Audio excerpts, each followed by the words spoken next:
video games. Welcome to Filthy Casuals, a podcast about video games hosted by two very kind and extremely knowledgeable boys. Thank you for joining us. My name is Tommy Daslow, and joining me, as always... Ben Vanel here, Tommy, and boy, am I excited to talk about a bunch of different video games this week. Yeah. We're not just talking about Nintendo, we're not just talking about blueprints, although I think I've got an inkling it might come up later in the show. Yeah, they'll sneak in. Those two will sneak in. We're back to a bit more of a news cycle, Yep. and I've been playing some indie games as well, so... Can I just give a quick caveat at the start of this episode? Okay. I am fresh from the laser clinic. Yes. Having a procedure that I was told will lead to some bruising and swelling within the next 2 hours. So if Tommy's back crack and sack start So if turning purple and... If you're watching the video and Yes. my face starts swelling up, it's not that I'm having an allergic reaction to podcasting. No. This is all, believe it or not, part of the plan. Yes. And none of this had been explained to me before I went into the procedure. Yeah. And I was telling you off air afterwards, she was like, hey, so what's... You know, anytime you get any kind of like doctor thing or anything done, any kind of appointment in the middle of the day, they always hit you with this one. They're like, so just the rest of the day off after this? It's like, I mean, that would be great, wouldn't it? Yeah. If the world functioned like that. But no, believe it or not, this 30-minute appointment isn't the catalyst for me writing off an entire day. No. I have to go and do stuff after this. Yeah. And believe it or not, it is going to be on camera. Yeah. And I am going to be having to be present while my body potentially starts to hurt. Yeah. So thanks for the heads up 1 hour ago. She's like, You cunts. Yeah, it won't be too bad. It'll just feel a lot like you're sunburnt all over the face. Like, Oh! yeah, that great sensation. Yeah, that makes me want to be in public. Yeah. Yeah. It doesn't make me self-conscious at all. No, not at all. And in fact, the reason that I'm going in to get this procedure done is because I'm self-conscious about how my face already looks. Right, And so right. you're telling me as a step towards that getting better, I now have to be on camera looking worse for a little than before, bit. yeah. Great, thank you for that. Well, I've just been stung by a swarm of bees. Right. But I'm not allergic to it, so you know. Yeah. You don't hear me In fucking fact, complaining. I'm sort of like Ellie in The Last of Us. It has like a... Not only am I immune to the bee stings, but they have like a regenerative effect on me. That's right. Yeah. Yeah. I just get tattoos over the bee sting marks. But yes, please be nice to Tommy and be nice to me. Yeah. Just in general. Yeah. Let's all be nice to each other. Because, But I mean, if you've only got enough kind of in the tank to be nice to one person, maybe just me for this week. extend it to Tommy for this week. Yeah. And maybe me just 1 week in the history of the podcast, just once. Give me 7 days. Yeah. But no, there's been a bunch of shit going down with video games. It's been a fun week. It's been an interesting week. We should say we're recapping The Last of Us, which it is in your feed if you're listening to this. Yep. We've done the first 2 episodes. We're doing them with Greg Larson, multi-award nominated and winning comedian. Yep. Probably for my money, and I should just say this to him at some point because we are friends, the funniest person in Australia for the last 10 I think years. so. Yeah, if you're in Sydney, go check out his show tomorrow night at the Comedy Store. Incredible, like genuinely one of the greatest things that Australian culture has produced since Steve Irwin. Since Aggro. Yeah, okay. He's better than Steve Irwin. Yeah. Yeah, okay. Yeah. No, that's fair. They're both, North Queensland guys. Yep. But we are doing that with Greg. He's a very intelligent guy, and we've had some really good chats about that show. In contrast to the games as well, in a spoiler section. So Yeah, we do like yeah. we go through the episode and then we do a like what we know about what's coming up or Yes. potentially coming up from having played the games. and any But, divergences that have happened. It's really, really fun. So even if you're not watching the show, but you did play the games and maybe you don't have Max, whatever, worth a listen. So that's just on Tuesdays in this same feed. What I've been enjoying and something that I like to do anytime I get a sponsored ad come up in my feed for something like Max, for example. Yes. And it'll just be like, What is it, like $7.99 if you sign up now? I And think so, yeah. It's a Last of Us And branded it's like, it's just the most generic ad that's just like, one. Oh, sure. hey, Max is out now. Watch Right. The Last of Us on it. And Yep. you'll see the post and it's got like, 450 comments or whatever. And I'm always interested to see who's commenting on a post that's just like, come to the supermarket or whatever. Yeah, who's yeah. taking the time to get in there and weigh in. Yeah. And I got on there, and I won't spoil anything that's happened in the show. Okay. But there were... Okay. Just seeing, again, it's like, of course there's a link between the type of mind who is going to take the time to comment on a sponsored post advertising Macs now being available in this country. Sure. And someone being...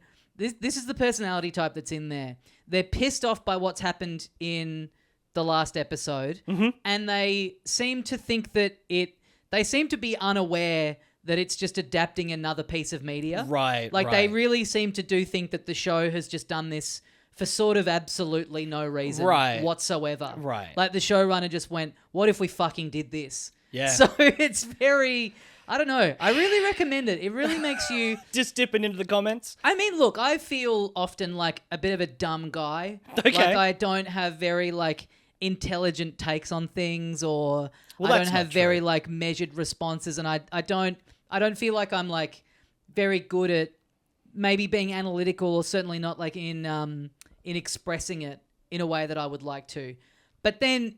You know, if you just get a sponsored post from Woolies and you go in the comments, you're like, oh, I'm a genius. Yeah. It is it's a good way of making yourself feel good about the way you interact with media and the internet and the world around you. Absolutely. So I really recommend it. Yeah. Lower the bar, folks. Just lower the bar. Lower the bar. It's just good to, you live in a bubble and you interact with people who, or you consume content from people who you think are intelligent and measured, and you feel like you don't stack up.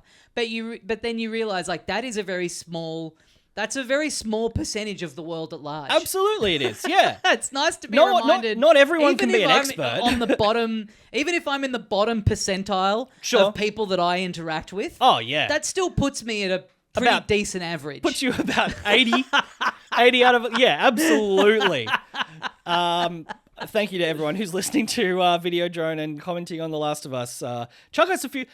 We don't say this enough. Yeah. If you like the show... Just engage on social media. I know. Drop a comment on YouTube. People say it all the time, and it's becoming more true as the algorithm gets more tweaked. Even bad comments help the thing. It's really unfortunate. There's a strategy of that someone told me about of engagement where you get a detail about something wrong. Yes. Because that's going to fire people up and be like, actually, and then that drives the engagement. And it kind of sucks to live in that world where it's like, okay, the way to get ahead is to just be deliberately saying things that are incorrect. Yeah. That feels like that's bad overall for the world. But I mean, it's become such a trope to make fun of the like, comment, and subscribe. Sure. But it is like... It's so important. It's so important. It's so helpful. I mean, it's just unlucky for us that we've never got anything wrong on the podcast before. No, I know. Yeah. So we can't rely on that. So if you could please, if you do like the show, drop a comment. It genuinely is so helpful. Leave a review on the podcast app of your choice. That's right. Recommend it to a friend. Yeah, tell a mate. That's the big one. Tell two mates, and if they tell two mates, and if those mates tell two mates, well, we'll be fucking billionaires. Oh, what is this, a room in the fucking Blueprints? By the way, last night, speaking of Blueprints, this won't spoil anything in the game, but I was I went to like a reading that like a friend put on, a little group of people that I'm kind of working with at the moment. In real life, not in Blueprints. Where we go around and we're like, just you sharing your projects. Once a month, like present something that you've been working on. Yep. And I went to the bathroom in this venue that we were in. It was just like a bathroom where just like one big cubicle thing. So like you go in and it's just like the toilet in there. Sure, just so, like, a singular toilet in there. Thing, yeah. Go in and there was like a door in the corner that had a little padlock on it. And my brain, I was like excited to see it. Yeah. Because I was like, I have been playing so much Blueprints since last week. And just randomly being in a toilet that I'd never been in before. Yes. And in the corner there's a padlock. I was like, I just went into the mode of like, okay, what do I know? What have I seen that might... Is there any like sets of 3 numbers that I've seen that might be the combination for this lock? And then I'm like, no, it's just storage for the bar. Yeah. Like they've just probably got like fucking spare toilet paper in there or something. Or it could be a pool or a conservatory. Or the pump room. It could be we're just a stone's throw away from the pump room in my house. That's a good new one. That should replace the workbench. Yes. The pump room. Yeah. But yeah, I mean, people have talked about how they've been having dreams about Blueprints, and there's obviously like the Tetris effect, but I just like the very real world, like, combination of that already being a phenomenon for people. Right. Plus randomly finding yourself in a toilet that's got a locked a locked extra door. Yeah. Randomly Yeah. door with a combination on it. Fuck. Man, and that actually reminds me. I did an escape room on the weekend. Oh, right. I was like you say, I was fully fucking prepped. I mean, that is like I was in the zone. Yeah, that's taking yourself in, because it is like that game is.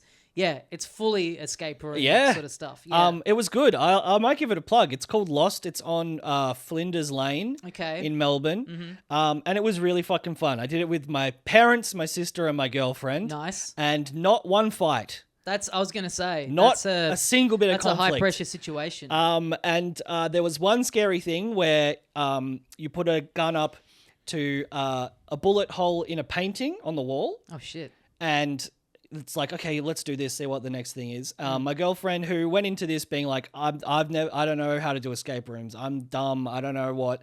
I'm just going to be there for encouragement. Yep. And at this point, she is also, I will say, easily scared. Okay.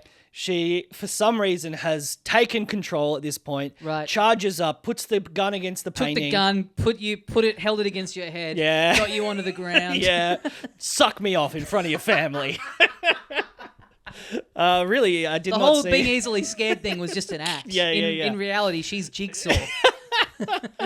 But she pulls the trigger, and then the only scary thing that happened for the entire escape room, trapdoor in the roof, drops down, skeleton falls out, lights go red, and she screams and runs around, and pissed myself. I'm sure, did you find it scary? No, I found it funny. Yeah, because that sounds like something that would happen at like the Pancake Parlor. Totally. You know that one, I don't know if they all had this, but with all the weird like a moving little parts shit on the wall. Yeah. It was Pancake Parlor coded.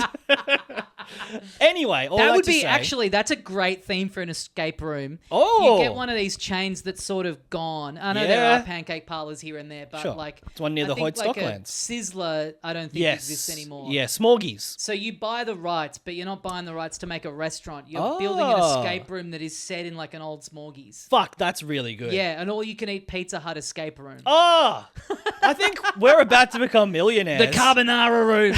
Get me out of here. The jelly room. Yeah. It's actually such a good idea. Oh, fuck. All right. It's like, look, I don't have the wherewithal to like, reignite the brand and hire chefs and, get the ingredients. I don't want to handle all that side of it. But just the rights to the whole aesthetic and the logo, vibe and All right, let's talk to your mate Cal about making this a real installation. Yeah, once he strips down Videoland, he can recreate an all-you-can-eat Pizza Hut. Oh, okay, well... Heaven. All that to say, I've been playing games in real life as well as in digital life. But before that, we got some news. We got some news that crossed my desk this morning. A little roundup of... You're reading this off a little analog pad. I certainly am. Real journalist style. That is the real... That's the detective at the crime scene doing the early interviews kind of. Yeah. And so the smallest penis they'd ever seen. Right, interesting. Initially you said that you sucked him off, but now you're saying that he sucked you off? Oh, it was a 16. Okay, it was a 69. Let's put that Can I see some accreditation? You don't Absolutely seem not. like a real detective at all. One cool thing that I know we're both excited about, Ghost of Yotai, the sequel to Ghost of Tsushima, is it's coming out October 2. Yep. So along with, we probably assume some kind of major first-party Nintendo game around the holiday period. Holiday season, where we're getting some end-of-the-year stuff. Isn't it interesting when you see, like, when you're combing through news and there's stuff that gets like reported on across all the outlets when it's like such a non-story. There was a thing this week, a lot of people were wondering after that big Switch 2 reveal, crazy that there was no mention of 3D Mario. Right. And someone had asked Doug Bowser from Nintendo of America about it. Yep. And he had said, stay tuned. Right. And that gets picked up as a story. It's like, Nintendo are working on a 3D Mario. It's like, yeah, of course. Yeah, no shit. If he'd said... don't stay tuned. That would be a story. Yeah, we're never going to make another one of them ever again. Yeah. But like people are just fiends for any scrap of confirmation. So yes, like you said, big surprise they're working on a 3D Mario. There was another one today that I thought was interesting, which was about how Nintendo in their directs, they always use very deliberate language where they won't go Mario Kart World is coming out on the Switch 2. They'll say the Mario Kart World game is coming out on the Switch 2 system. Okay, yeah. There was an interview with a previous head of marketing for them from America, who was basically talking about how their legal team is so strict about language and branding, and the example that they gave was how people will say Band-Aid, but Band-Aid is the brand. Band-Aid is a company. Band-Aid is the brand of a bandage, medical plaster, an adhesive bandage. Yes, and those things where the brand name becomes the synonym for just the not the product, object, but the object as a whole. Yeah. And they don't want that to happen. Which seems like you would want that to happen, right? You would want to have that ubiquity. Yes. And it's funny because thinking about 90s, early 2000s, it was such a trope of our grandparents' generation to be what are you doing in there playing your little Nintendos? And you'd be on the... So they kind of did get to that point when video games were kind of new. It seems weird that they would not... I mean, I guess they feel like it dilutes the name of the brand as a whole if people just think that everything is... But I thought that was interesting justification for being... Yeah. And to be honest, I had never noticed that they used that kind of very deliberate language in those things anyway. But I mean, I guess, especially with something like this, that is, it's a number 2, and remembering the failure of the Wii U and how that branding was confusing to some people. Yes, I guess just being it's a Nintendo Switch 2 system. It is a separate thing. It's not an add-on. It's not a. I guess that makes sense. But good for them. You're a big fan of the Shadow Drop, Tommy. Yeah. Big fan of that. So I have to assume that you've spent the last 12 hours playing The Elder Scrolls 4 Oblivion Remastered. Yeah, because I am such a fan of the Shadow Drop that I'll engage with something that Shadow dropped even if I had little to no interest in it previously. Yes, absolutely. I'm more of a fan of the form than the product. Yeah. This was cool. Yeah, this was just pretty a wild. remaster that sort of came out of nowhere. Yeah. I mean, obviously, Starfield. Is that what it was called? Yeah. Yeah. Was the last big Bethesda release. Didn't perform as well as they were hoping. I'm pretty sure it still did pretty damn well. Yeah. But in the interim, they've had a team working on this, which is interesting because there has been... for a long-ass time, a bunch of modders who were making something called Sky Oblivion, which is, I guess, a mod of Skyrim that is Oblivion. And that's, set to come out in, a week or two as well. Right. Well, I saw immediately people being like, why does this game look so brown? And I think people have already modded it to make it look a bit more, crisp and bright and not just so, muddy. Yeah. I don't know. Sometimes it is a weird thing when you see, a remaster side by side... And you're I mean, that looks more high definition, but there's definitely some funky little flourishes to the downgraded version that look vibier, that look nicer, that look more vibrant, and those things that you would have to do to get around the technical limitations. And sometimes HD means more realistic looking, but that doesn't always look better. It doesn't always look more aesthetically interesting. No, you're right. It can remove an aspect of personality that was there for whatever reasons, whether it is just the creativity of the original developers or technical limitations. But this is out. It's out on Game Pass. It's out on Steam. You can play it straight away, and people are fucking loving it. People are loving it. People are having a lot of fun with that character creator, as they always did. I think it had been out for about an hour, and I saw someone had made a quite accurate looking JD Vance. Great. Who killed the Pope, by the way? Who killed the Pope, yeah. Really has been a big week. Fucking hell, yeah. But I will play this. I've been playing other games that I'd already purchased for today's show, but I loved Oblivion back in the day. I also loved Skyrim and Morrowind, but I'll give this a crack. It's not like we got Claire Obscura, I think. Expedition 33. Yeah. I don't know why it's not just called Expedition 33. Yeah. So I didn't really know what the plot of it was until last night. Oh, yeah. When I read a review of it, and I'm like, oh, that makes a lot more sense. Right. It's like this fantasy world where there's this big tower off in the distance where every now and then this fucking huge god thing called the priestess puts a number up on it, and I think it's everyone over that age dies. Oh, wow. And so basically the new number's gone up and it's like an expedition of people who are setting off to try and like take this person down and stop this from happening. Oh. And this is basically a suicide mission. Like everyone who's ever tried to do it before has failed. And so I think Expedition 33 is like they're the 33rd team of people to go and try and do this. Okay. It's like, okay, that's a cool name given that conceit. Yeah. Just call it Expedition Just 33. call it one or the other. Yeah. I would read a book called Expedition 33. That's a really good premise, Big time, actually. Yeah. So yeah, there's other stuff on the horizon, and this is a remaster of a game I played 10, 15 plus years ago. So I do think not super urgent. I love a shadow drop anyway, but especially a shadow drop when it's a remaster. Yeah. We don't need we don't need an 8-month pump up cycle to play a better looking version of, I do think with every game that gets remastered and re-released and people have their issues with like what it costs and whether there's value in it and what's being added or whatever, if it was just like, hey, this is out now. Yeah. You just negate all of that. Yeah, You can buy it or not. Right, and exactly. That's the end of the discussion. Yeah. And that's the end of the episode. Goodbye. But yeah, one of the things I thought was quite nice was that Bethesda gifted, and it's kind of literally the least they could do. Yep. They gave all of the team who are making that mod version. Oh, yeah. They gave them all a free copy of that's cool. the official one. Yeah, that's really cool. Which, in this industry, pretty nice thing to do. Yeah, pretty unheard of to be. Yeah. And again, that's one of those things that every company has their different views on. And yeah. Because, I think one of the other things that was happening in the past 7 days was Nintendo, like, summonsing, asking Discord to release the tapes. Oh.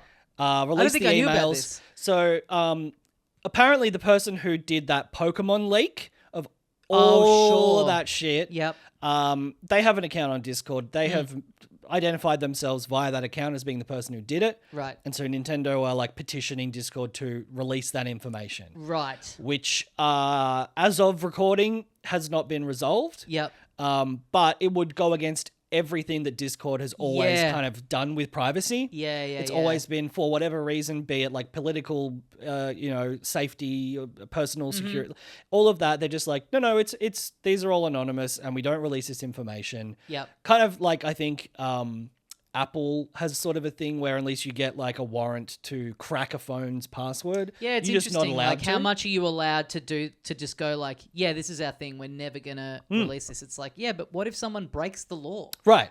What if someone uses your? It's funny anytime.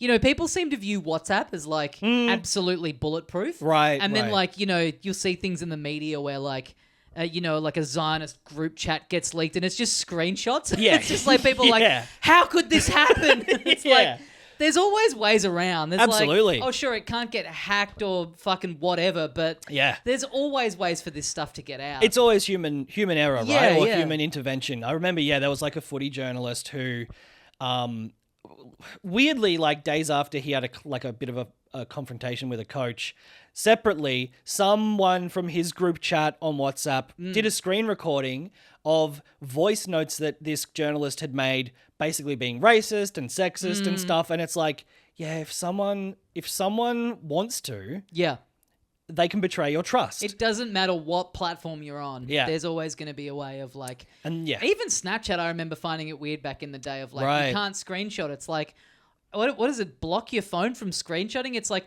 no, it tells the other person that they've screenshotted. It's like, so what? The person's already got the exactly. That's got after the fact. Screenshot. What are you gonna do? Oh, delete that. Please. Yeah. So, which is why whenever you commit any crime, it either should be a singular person, or if it's two people, one of them gets killed. Yeah. And it's absolutely a bulletproof. Yes, way I agree. to commit a crime. Anyway, just hang around after the episode, Tommy. I've got a gun I'd like to show you. You want me to suck you off in front of your parents? You try and escape this room. But anyway, so that was a cool thing that Bethesda did for those Skyrim modders. Yep. We've also got fucking Star Wars game dropped a trailer. Yeah. Star Wars Zero Company. Should they have just called it Star Wars XCOM? Yeah, yes, pretty Yep. much. Yeah. Yep. There's only been like 4 seconds of gameplay. I think I watched the trailer and it's mostly CG stuff and story stuff and setting it up. And I honestly thought initially it was going to be like a first-person shooter squad kind of game, but no, it's XCOM. Those last couple of games have been, not like pretty well received. Star Wars in Yeah. general. And Yeah, I tell you what, people are loving Andor. People are Yes. going fucking crazy for Andor. Yeah, which I tried Feels to like watch. Star Wars is back a little bit. People love Andor. They loved the first season. They loved the second one. I didn't. I tried to watch the first one, sort of knowing it was like, yeah, it's like a real show. Yep. And it still didn't really click for me. But I do think Star Wars is on a bit of a resurgence. Yeah. Just given that big gap of time since that trilogy came out. Yeah, they burned people out a little bit. Yeah. I've had people hit me up about it who aren't even like that big of Star Wars fans, just enjoying it as like a good TV show Okay. in its own right. So I'm like, okay, maybe I'll give this a little this a little poke. Yeah. But yeah, this you're right. I think they're on a pretty good run with games. I've liked the Jedi games that have come out. Yeah, and recently. Outlaws, like the worst thing that people would say about it is like, oh, it's very tropey open world stuff. Yeah. But if you're not burnt out on that, then yeah. It's a good formula. Yeah. I feel like it's slightly underperformed, which it's Ubisoft. Like they can't all be hits, but I wonder if it'll be.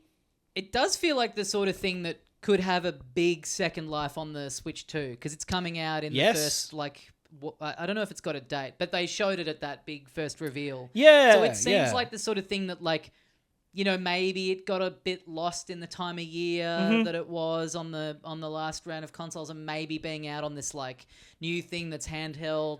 Maybe that's a good audience for it. Maybe a lot of people that didn't own don't own a PS5 or a PC are going to discover it. Like haven't played a that's bunch good of home for it. The recent Assassin's Creed games because it was so similar to those. Yeah. And it's also got I think DLC coming out very soon. I think it might be the second DLC pack, which if they are patching the game, because a lot of people's issues were like bug related, technical performance. So if they're patching it, if they're dropping DLC, and then you can get it on the Switch too with some of that stuff. Yep. Could see a second life. I still loved it. I put it on my Game of the Year list last year. But I also love tactical turn-based RPGs. So might give could be cool. Star Wars Expedition 33 a go. Well, there's also been an announcement this week of a new season of games for the Playdate, which we've been kind of wondering for a little while. Like what would happen with that.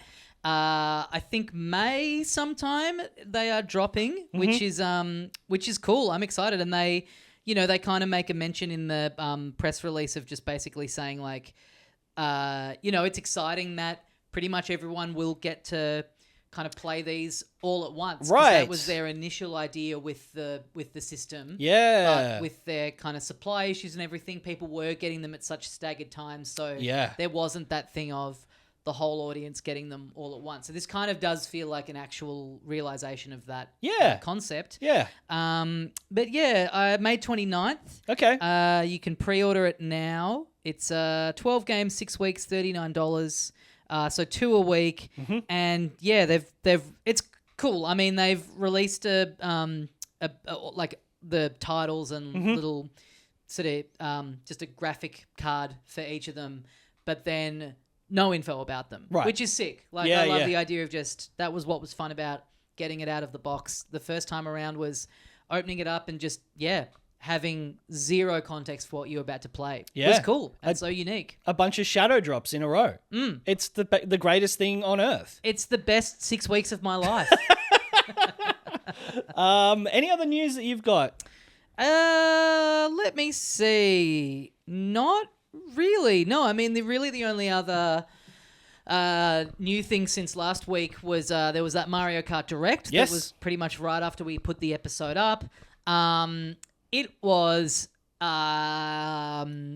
quite inconsequential. Yeah. I think we all kind of thought that if it's having its own standalone one, when the game itself was such a focus of that the Switch 2 proper Direct, that there would be a lot more information in this.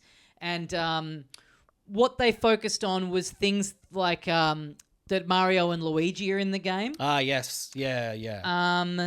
that there's Grand Prix in the game. Okay, that's interesting. It's good to keep them from the previous one. Yeah, I think people like those. Yeah, there's items like the mushroom that makes you go fast. That's handy for a race. It was just a whole bunch of stuff like that was... Yeah. Just seeing more footage of just the game running was like... Yeah. I was into that. Yeah. The courses are looking fantastic. I was hoping we'd find out about some sort of story mode or some more idea of how free roam kind of runs, which they did. That was kind of the big bit of new information, was that the free roam mode does have little missions dotted around. Right. You're finding little P-switches that are giving you little, little flags that you've got to drive between and little things like that around the world, which look kind of fun. There's not really any information on what they... what's the point of what do you unlock with them and all that kind of stuff. Yeah. They revealed a little more about going through the little Yoshi drive-through thing and getting your food items, which unlock new costumes for your characters. Yep.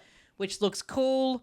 But yeah, that was kind of it for the new information, really. Yeah, a couple of new items that look sort of interesting. Yeah. It was, the main thing that I kind of took out of it that I wanted to know was like, how are you unlocking these costumes? Are they like, how are they accessed and all of that stuff? It does look like the sort of character select screen is going to be hugely like, because it's like only like, I don't know, 9 or something at a time. A lot of people online have a lot to say about this, which is, every costume is its own, rather than it just be like, Mario, now which of his 12 costumes do you want to unlock? Yeah. They all have their own dedicated spot on the character select screen, which seems weird. And for like, not showing many characters per page. But I mean, who cares? You'll just seems have like to a scroll. very messy way of doing it for a company that are generally quite good with their UI menu kind of management. But I'm pumped. Just seeing more of some of the new courses look insane. Yeah. I've seen a lot of sort of YouTube side-by-sides of old versions of courses versus the world ones, the updated graphics and stuff, and it looks fucking sick. Yeah, the day-night cycle, kind of knowing how that kind of functions and the weather and what that brings into it. I really hope they're kind of holding a lot of it back. Sure. I do think it is a bit of a case of like, what do we need to tell people? It's Mario Kart. You can drive between the courses. There's Grand Prix. And then there's a bunch of other shit in there that you'll find out when you're playing it. Like, it's not like we don't need to pitch people on Mario Kart. Right, they know right now if they're in or not. It's a new one. We don't really need to go, but in this one, there's this and this and this and this and this. Yeah. It's literally just like, you can play online with people on the camera. They have shown some stuff that is new and is interesting, which is like the traversal is a little bit different. There's wall riding and there's other That's right, sort of there's a lot of new moves you can do. There's a lot of moves, There's like a charge jump thing. Yes. There's grinding.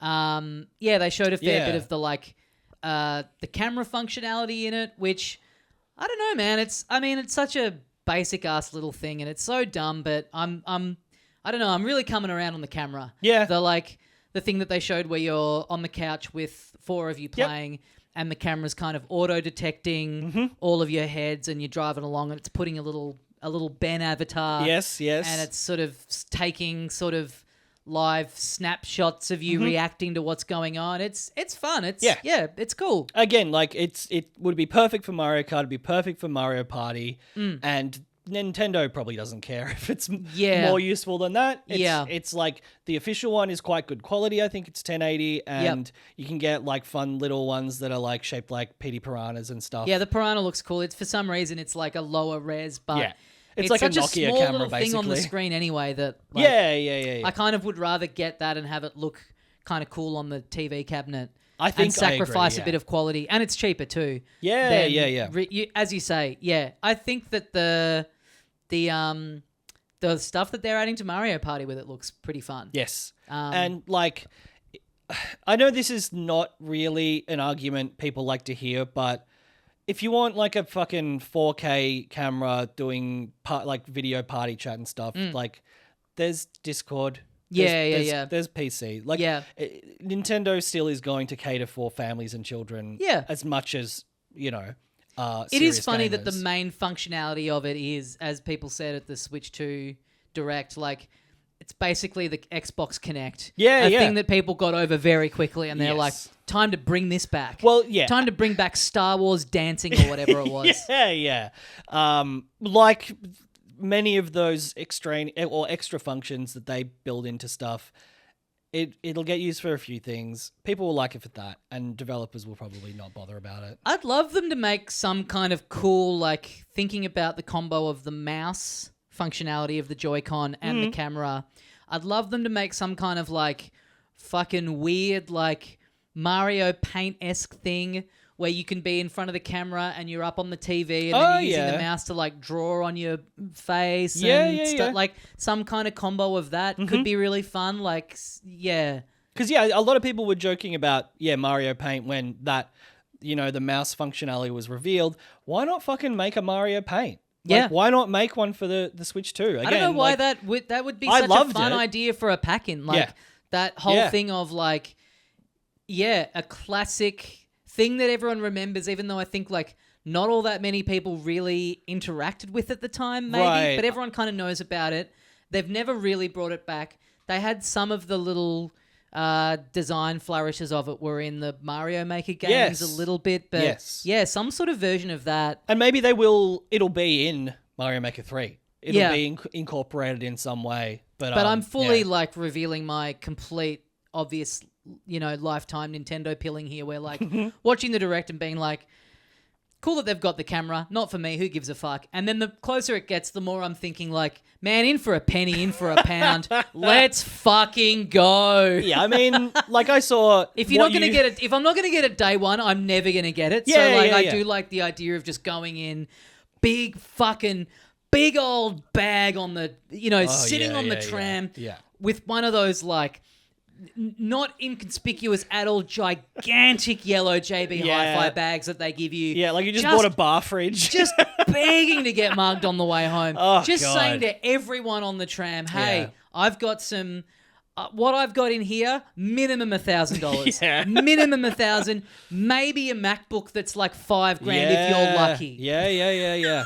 Oh, God. It's a roll of the dice if you mug me about whether you're walking away with $1,000 value or $5,000 value. Now, those are odds that are worth playing. Oh, man, I think I pre-ordered mine to the Brunswick JB as well, so I got to run through that car park. Yeah, what am I doing? I think I'm doing the city. Yeah.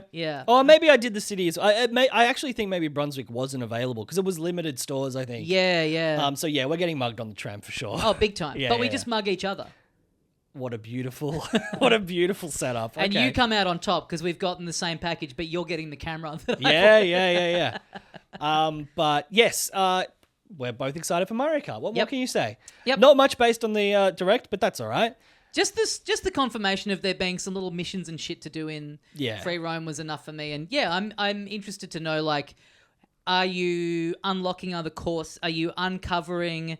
Is there an element to the free roam thing where you're finding new courses that you can't access in the Grand Prix modes unless you found them in that?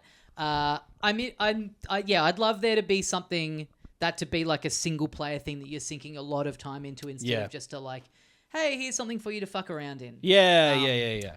But something that there is a lot of fucking around to be done in. Yes. A game called Promise Mascot Agency. Yeah. So this was a game that I played care of Steam Next Fest. Played the first, I think, hour. I think it gave you like just a set amount of time. Yeah, it drops you in sort of... It kind of tells you that it's dropping you in a bit of the way in. Yeah, and it turns out it's not that far into the game. No, and that all that stuff before is just kind of story stuff. Yeah. Which is still smart for a demo to not just have you... I appreciated not just... skipping through cutscenes and stuff. Yeah, totally. But yeah, I started it last night. I've annoyingly pretty much just only played what I played in the demo again. But yeah, this is the makers of Paradise Killer. And similarly to that, absolutely banging music in this. Yes. Super weird character design. Yes. Super weird conceit and world. So you play as a disgraced Yakuza. That's right. You've been put in charge of this sort of meeting of these kind of warring factions. You really bungle it. Big ambush happens. Yep. It's all fucked. You and your mate are kind of the scapegoats. Yep. What happens to your mate? Do you take the fall? Because you don't end up... I think you take the fall. You end Yeah. up being sent off to this little town. Yeah. To rebuild this sort of mascot agency that they've let sort of fall by the wayside. Yeah. And build up, and you've got to earn this money back that you lost, basically. Yeah. Right? I think that you're banished there forever. Yeah. There ends up being some other mechanics that you have to sort of juggle as it goes on, but I think your character is basically resigned to just living in this cursed town forever. Sure. Yeah. Oh, yeah, and it's a town where they say that the Yakuza are hated and sort of killed on sight. So you have to go and kind of, you have to be, you get driven there in a body bag. Yeah. In the back of a ute. Mm-hmm. And so in this world, mascots they're not just people in costumes, they're real. Yep. Living, breathing, sort of almost like Pokemon. Yeah, There's little creatures that exist in the world. Mm-hmm. And you meet the business is operating out of a love hotel. Mm-hmm. And you meet this, your little companion who's a chopped off pinky. Yep. And basically you have to go around town, meet these mascots. Yep. Recruit them to the business, send them out on jobs, earn money for the business.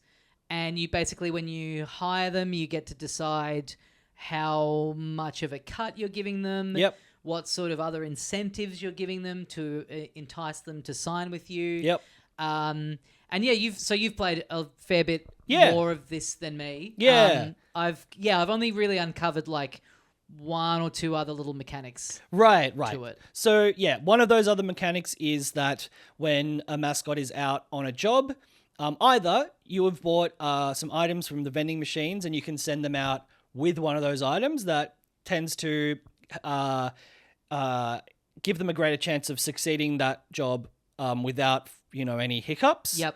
I can also restore stamina, which they gradually use as they go on more jobs.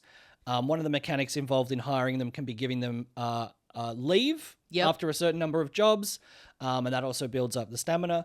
But if they do go on a job and a problem crops up, they will call you and you will have to enter into a mini game, which I love. And the design of all of this is fucking incredible. The sort of interfaces and the animations and the illustrations are all amazing. I love them. Yep. But you basically, initially you see a live stream of their event that they're at, being a mascot at. There's a funny little host called Mike Miller. And you see something go wrong. Often, like the very first one you ever see, I think, is that the tofu mascot cannot fit through the doorway. Yep. And so to deal with this, the doorway will have a health meter of a certain type. I think there's 4 different sort of types for these obstacles to overcome in these little mini games. And then you will have mascot hero cards that you're also collecting, and they can be just from people around the town. Yep. And those are people that you're calling in to help yes, get the mascot out of this pickle that they're in. Yeah, and they will have different statistics. They'll have different power for each of those different types of sort of obstacle. And I think you get 3 actions, and you play those cards to get that health bar down and overcome it. And initially I was like, what's the point of this? That you can't fail. But you get harder and harder obstacles. Yep. And you also draw from a pool of cards. Eventually you have quite a lot. And so you can just have drawn ones that like only take 2 health off the bar. Yep. And it might be a 43 health bar. Yep. So you get a bit of luck involved in drawing those cards. And it is a bit more of like, I've failed 3 or 4 of those now. Yep. But that's an interesting mechanic that is also involved. In tandem with like doing these jobs and intervening and helping out, you're uncovering more about the town. Yep. You are meeting more people in the town, and they are giving you more places that you can send your mascots to do jobs. And so as you explore more, you get more places, you find more mascots, you're juggling all of this, you're trying to pay them enough money. And the exploration, all that you're doing is driving this van around. Yes. So you're never getting out of the van and walking around. Or no. like you get out of the van, but then it's just a little basically like cutscene and text. And so it's basically just driving from building to building. And, yep. Yeah.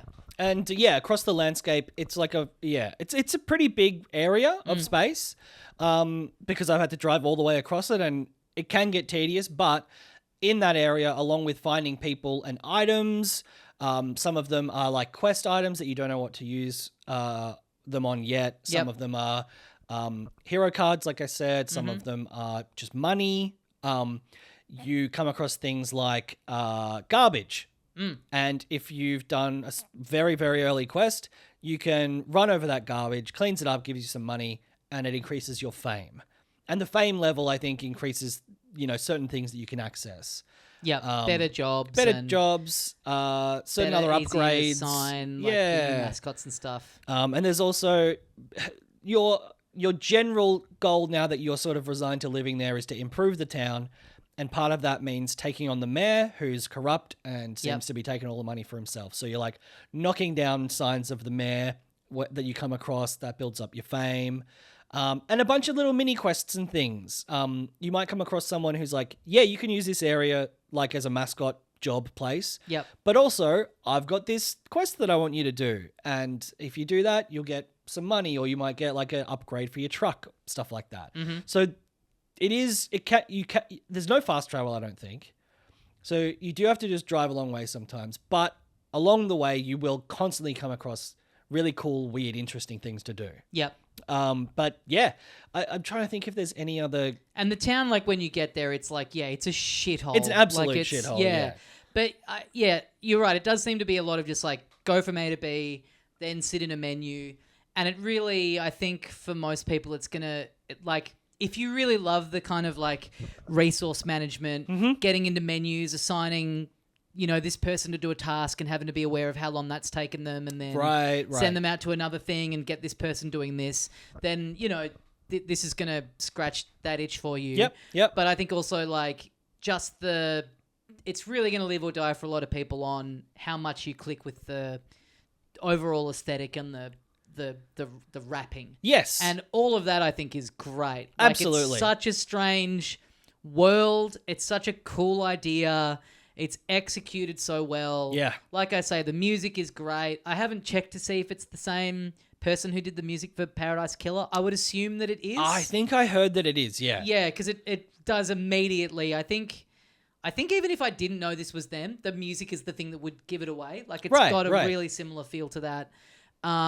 It's like it's optional, but I've got it on this kind of weird, not CRT filter, but this kind of like... it's like just a retro like you're mode playing it on like a 90s TV where the colours sort of slightly unaligned. Yeah. It just all is so comprehensive that you just are completely sucked into it all. Absolutely, yeah. I think that the character illustrations are fucking awesome. Yeah. There's so much personality in them, and it's such a colourful game despite...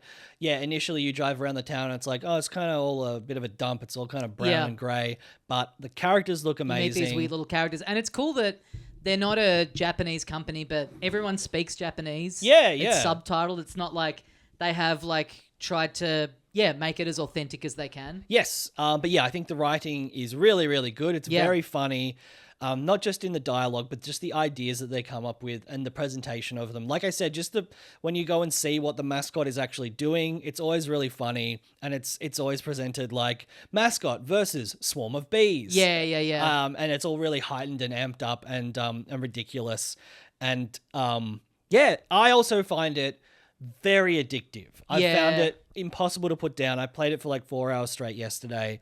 And even though it's simple, there's something so rewarding about driving a truck around and just being like, anytime I see something purple, I'm going to run over it. And I'm going to get a little like bonus and a little sound and a little bunch of money going up. Yep.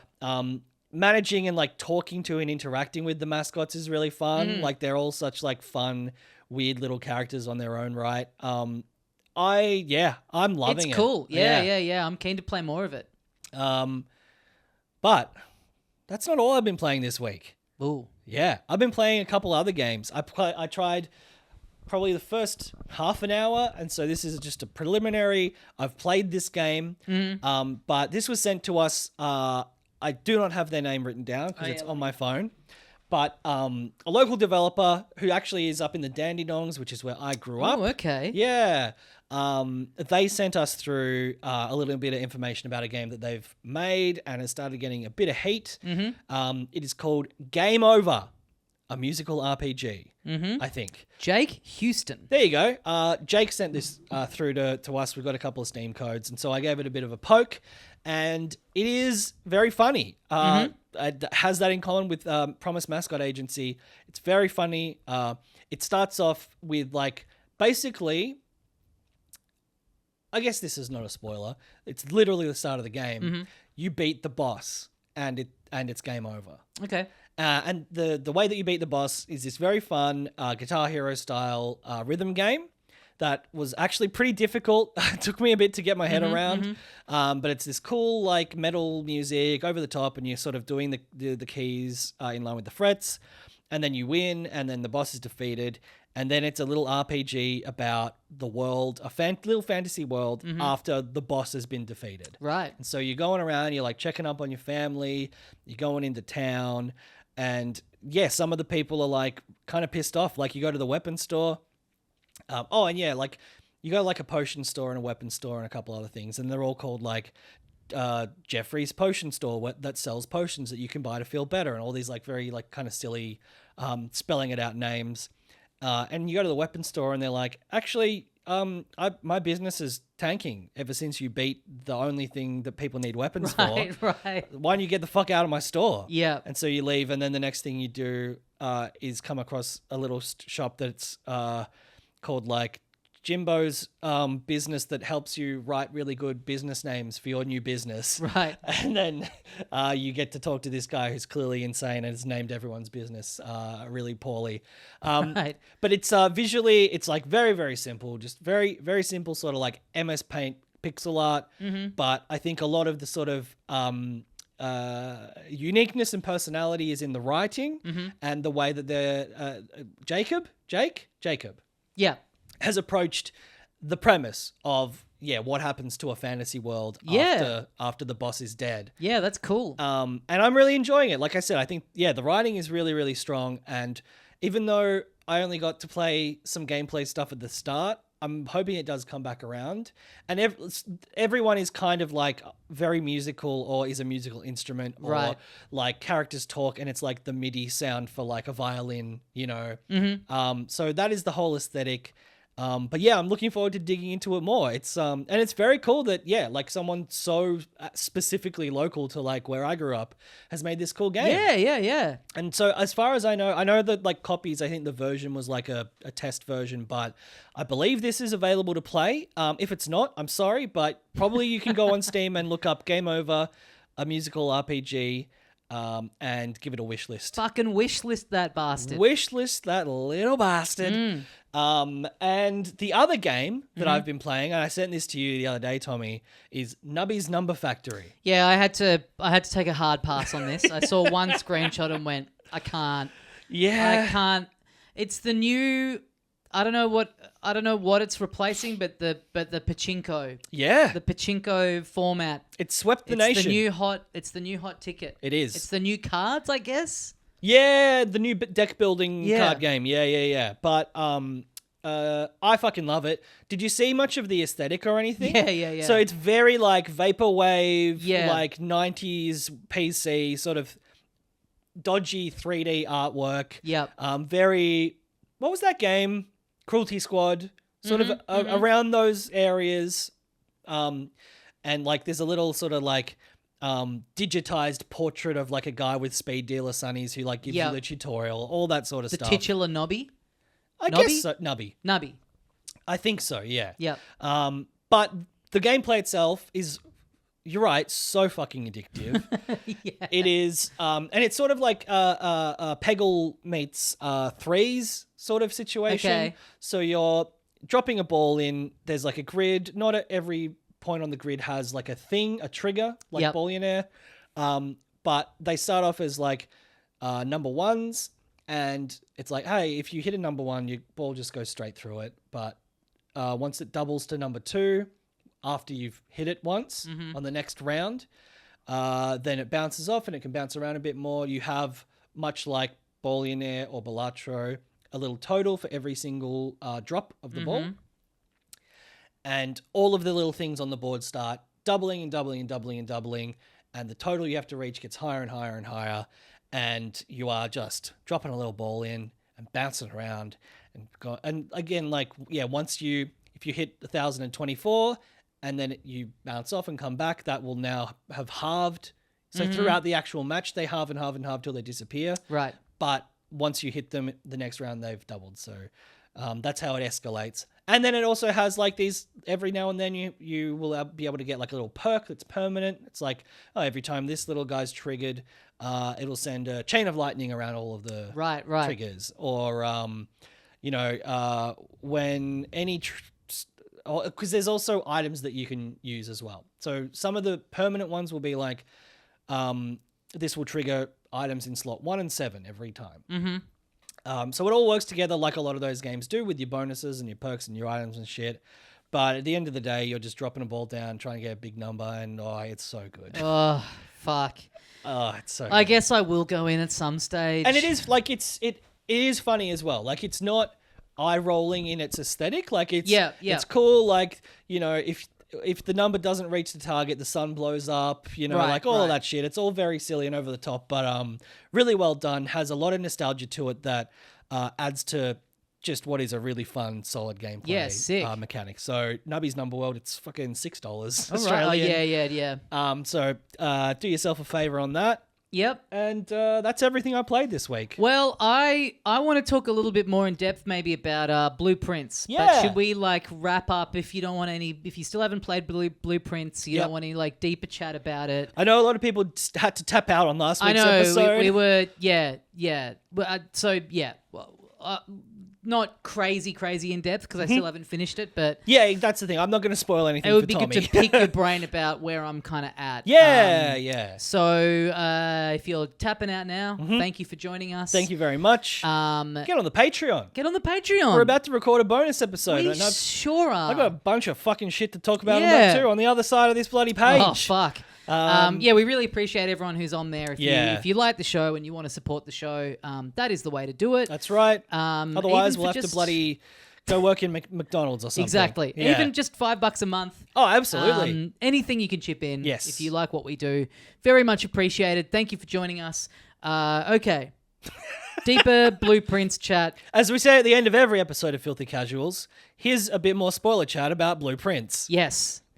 Okay, fuck this game. I think I'm at the point that seems to be, from what I've seen online, quite common, where you kind of know what you're doing. Yeah.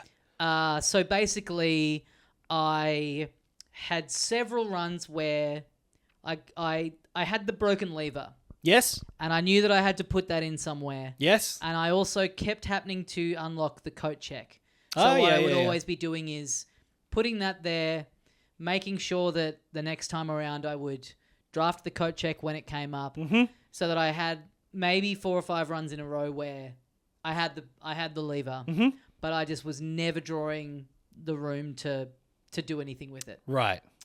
And then I think I had a run where I didn't check it and I lost it, but then I had one of those just fucking great runs where you're like, I've got the lever, then I got the greenhouse. Woo, I'm putting the lever in there. Yeah.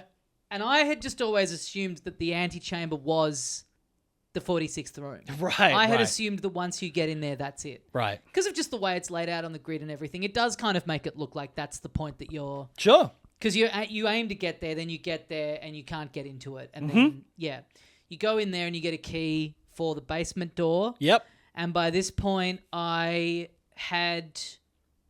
think I had an okay number of steps left, but I had found the foundation room. Sure. And I had drained the fountain. Yep. So first port of call was to go, and they both have basement doors in them. They certainly do. So my first port of call was to go to get the lift down to the foundation room, just because that was the closest one. You go in there and it's like you're kind of blocked off. Well, I certainly was.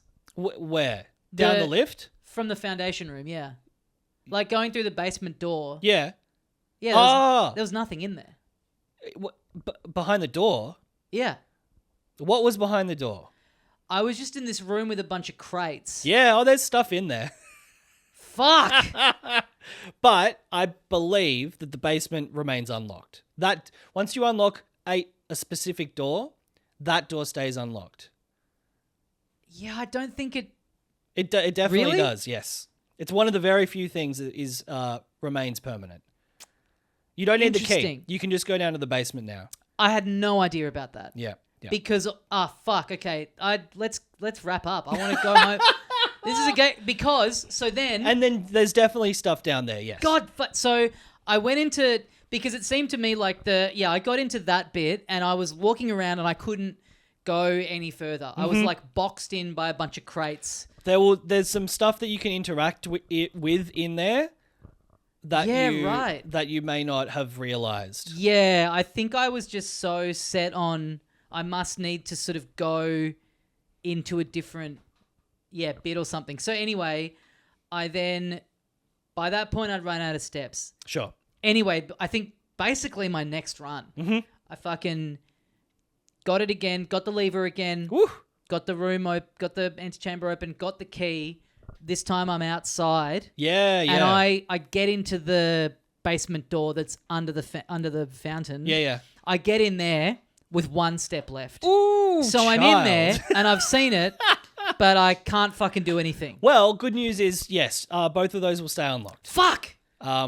But yeah, that means you can go and fuck Damn, around. I had no idea. Yeah. I had because I had kind of hoped that that was the case for the lever. That the lever would then mean that antechamber was that is open frustrating. permanently. That is frustrating. And so just because that wasn't the case, I thought, well, if that doesn't reset, you must need to get the key every time and then get the door open every time. And ironically, one of the things that I did was, got into the antechamber, got the key, and then got to the basement through the foundation, unlocked the door, went in, fucked around in there, did everything I thought I could do, and then was like, okay, I think this has helped somewhat, but I'm running out of steps and I'm running out of ideas. And then another day later on, I drained the fountain, and I'm like, oh, sick, I can go in through the basement that way. Get down to that door. It needs you have to have another key. So, like, you get that basement key from the antechamber and use it on one door. That door stays unlocked. It doesn't unlock the other door.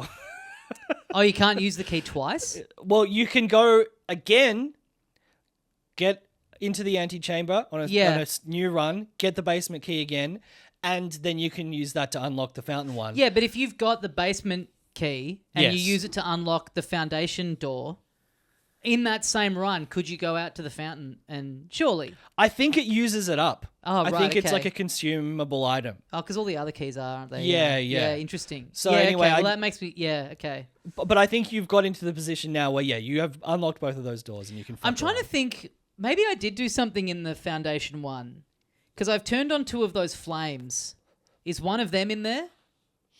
I can't remember. One of them was in one of the rooms in the shed. Yeah. I mean, that was a fucking huge moment. Yeah.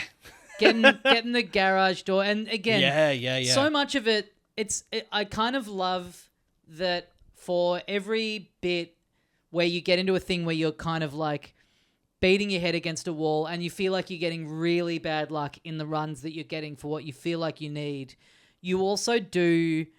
Like, it was just kind of dumb luck that I'd already drained the fountain. Yeah, like, right. I think I'd gotten that room, the pump room. Oh, yeah. And I'd gone, okay, well, I'd drawn it off the pool. Right, yeah. And I was like, okay, well, I want to drain the pool and see what happens. Mm-hmm. And then I was like, oh, yeah, there's that fountain out the side. So if I can lower all the water in there, I may as well just do that now and see if, and then all the rest of them...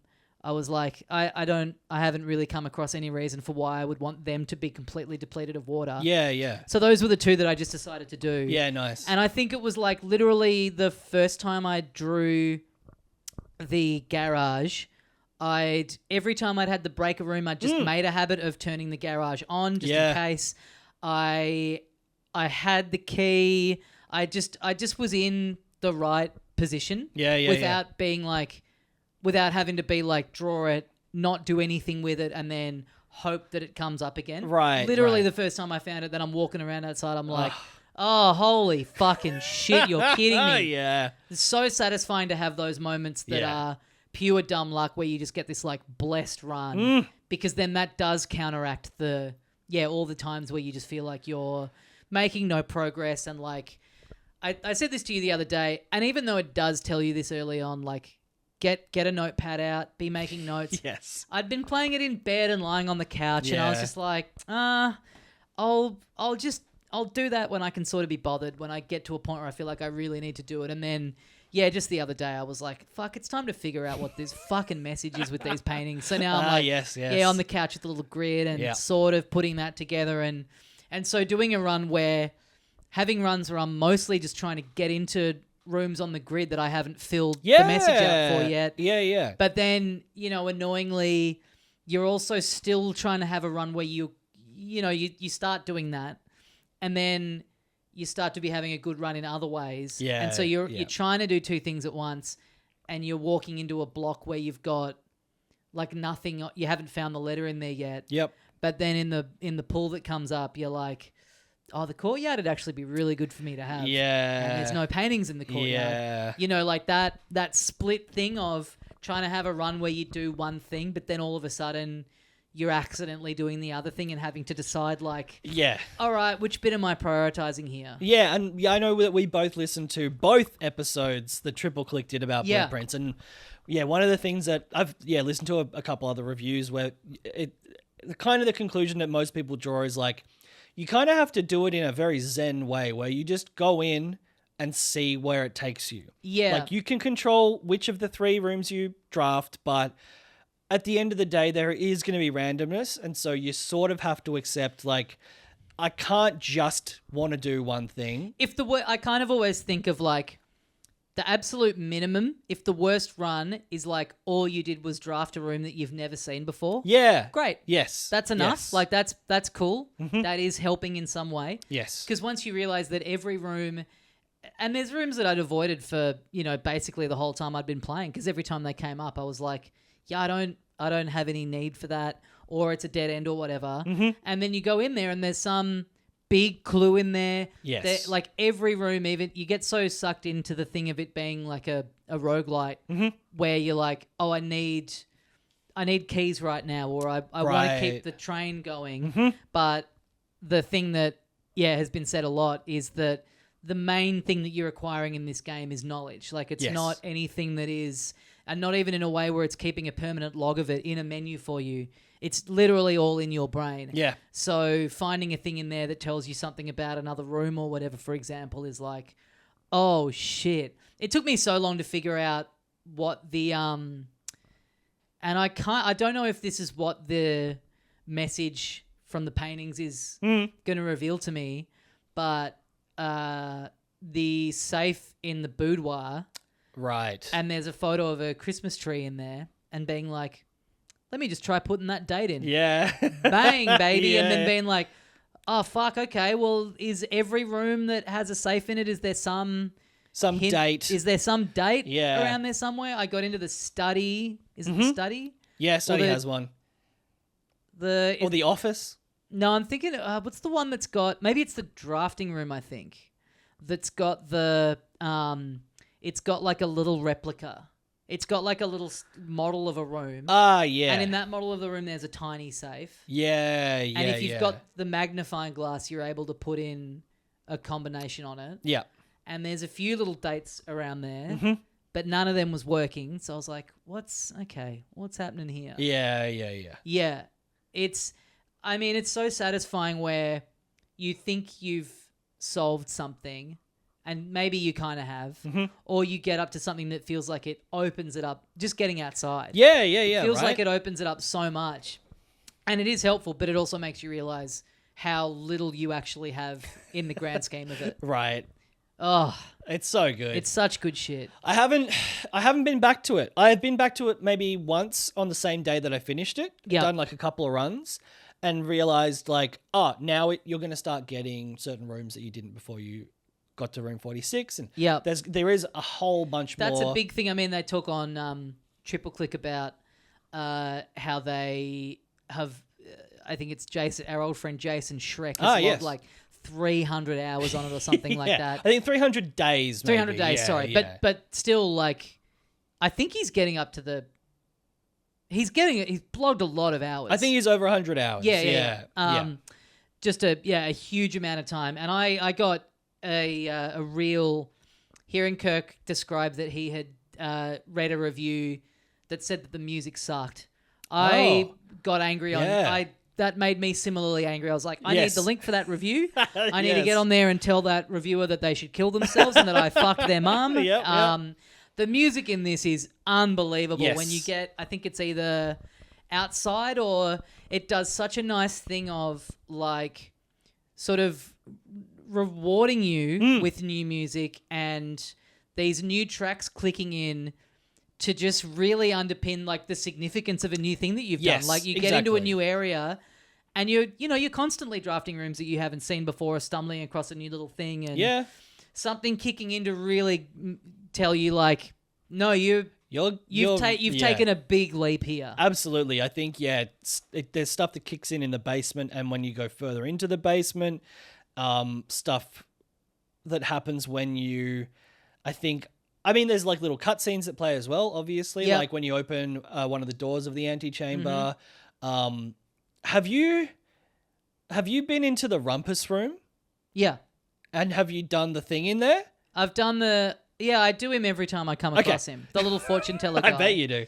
Yeah. Yes. That also, I don't know. I think you get some clues and stuff, but yeah, that I'm still aesthetically and it's just fucking creepy and awesome, and I love it. Yeah, when I found him the first time, I was like, oh, here we go.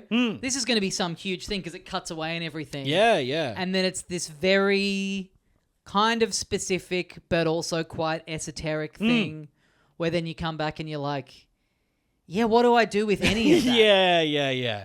But it's just done really well, and it feels very cool and cinematic and creepy.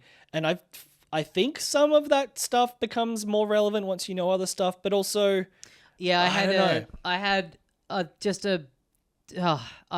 think I'd had those two in a row where I'd run out of steps, and what had I done? I drafted the sauna. So you start with 20 more the next day. Yeah. And I'd also like picked up lots of food, had the dining room. I got more I was like, fucking here we go. And then just had the worst luck of run. Just dead-ended myself early. Nowhere else to go. Had like 45 steps in the bank. I was like, fuck, this is so annoying. Like, where was this in the last run?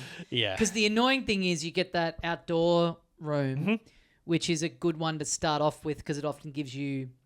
all the rooms in there sort of designed for the beginning of a run. Yes. You get 2 items or you'll have more dig spots in the house. Yes. That was the one that I got on my final day. I got that, and then I got a room, one of the green rooms that is like, there will be more items in green rooms. Oh, sure. And so every green room had heaps of dig spots, and they were all giving me stuff. Yep. And there's a thing, I forget which of the permanent upgrades it is that you get an extra 20 steps a day permanently. Yep. And so I'm digging up. That's when I had, like 15 keys and 20 gems. Yeah. And just luckily got that combination on the day when I was like, I know how to open room 46. I know how to get to the, I know how to do all of that. Yep. But yeah, those outdoor rooms, fuck, they're good. There's one, I don't know if you've seen. But it's annoying how many steps you use to get to it. Yes. Because it's not like the outdoors counts as a step. No. And the shed counts as a step. It's like from the entrance hallway to the shed, it's like you use up like 3 steps each way. Yeah. It fucking burns you. Yeah. But like I said, you will get to a point where you're like 6 steps is nothing. I know, yeah. It is a little annoying. Even just like the logic of it is a bit like... Yeah. This isn't a room. This is just I get the... Yeah, anyway. Yeah. There's a room that you can get there, which I recommend. It's not the best one for like trying to finish in that run, but it's great for certain things where every room and again, this would be once you have more steps permanently. Every special room costs steps instead of gems, which is great. Like, can be really handy. I haven't. Yeah, I've been tempted to use that one, but I haven't used it yet just because I'm like, well, realistically, what's fucking me more often is not having enough steps. Right. Yeah. I tend to...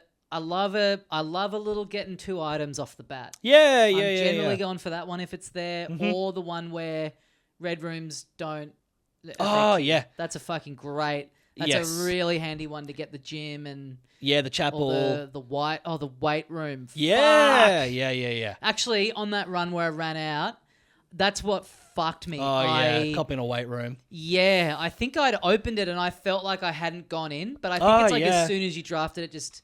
I think so, yeah. You can't trick it by just not going in. I was like, shit. And I think maybe I drafted it because I think I thought, all right, I'll just draft this and not go in it because I had some other options to get around and it just shaved them anyway. Yeah, fuck. Because it is handy if you have heaps of steps because I think it's like a 4-door room, right? So it can be really handy. But if you have the shelter, the shelter negates. I think it's the first 3 red rooms you draft. So doing the time lock in the shelter. Yeah. That was pretty cool. Yeah. Like actually knowing what the date is, like at a certain point, like getting into a room where you see a calendar or you just see something that's like day 1. This. Yes. That was very funny. Like Jason Schreck's thing about going in the game. Yeah, he's got over 300 days, so it's like this teenager's dad has just let him be here for almost a year, just fucking around in this old mansion. No one's come to check on him. Yeah. Just great game. Hey, you'll eat a banana every day. You'll be right, son. Yeah. But yeah, fucking great game, and I'm excited for you to unlock more mysteries. Yeah, hopefully next week I'll have cleared it off. Yeah. I'm excited to we'll check in. We'll check in further. Yeah. Let us know if you're still... I mean, it has been great in the Discord. It's such a... Yeah. I think I'm at the point with it now where, like I am when people are posting about it and putting a spoiler tag on it, I don't really mind reading about things that I haven't done yet. Like, I feel like I'm deep enough in that it just is interesting seeing that stuff of like, oh, yeah, I thought maybe I'd be able to do that. It's nice to have the freezer room and... just things like that. Like, I don't really feel like I think when you start, you're like, yeah, I want to like unravel this stuff. And then you get to a point where it's fun to discuss it and know these little bits. Because I'm hearing like bits and pieces of post game stuff that I'm like, oh, that's just cool to know that exists. Yeah. Like maybe I'll come across that. And like I said at the start of the episode, there's a lot of games coming up that I want to play, and so I don't think I'm going to be like thrashing the post game content. Yeah. Now, but like I've got the rest of my life. I'm always like that, but it is cool to know that it is one of those things that you can just keep chipping away at. Yeah. Well, yeah. Let's leave it there. Mm-hmm. Thank you for joining us. If you've tuned in for all this spoiler chat, and as we say here at the end of every episode of Filthy Casuals. Suck me off in front of my dad.